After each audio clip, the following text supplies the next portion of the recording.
చిరునవ్వు. అనగనగా ఓ అడవిలో ఓ పెద్ద మర్రి చెట్టు ఉండేది. అది ఆ అడవికే పెద్ద చెట్టు కావడంతో దానికి చాలా గర్వం ఉండేది.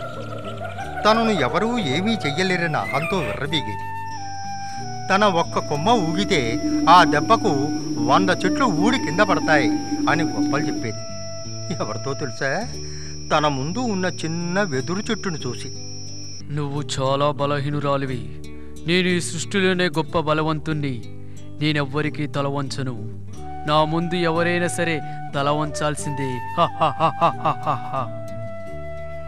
వెదురు చెట్టు ఏమీ బదులు చెప్పకుండా సమస్యలు ఏమైనా కాలమే నిర్ణయిస్తుంది అని మౌనంగా ఉండిపోయింది. ఓ రోజు అనుకోకుండా మేఘాలు కమ్ముకొచ్చి తుఫాను మొదలైంది.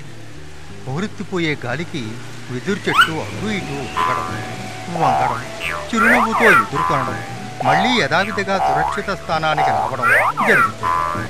కానీ మర్రి చెట్టు మాత్రం నేను తల దించనంటే దించను అన్న అహంతో కదలకుండా నుంచొని సుడిగాలి దెబ్బకు విరిగి నేలరాలి. ఒక్క మాటలో చెప్పాలంటే మనకెంత బలం ఉన్నా సరే వినయ విధేయతలతో ఉండాలి. అలా కాకుండా గర్వంతో కళ్ళు నెత్తికెక్కితే నేల రాలిపోక తప్పదు.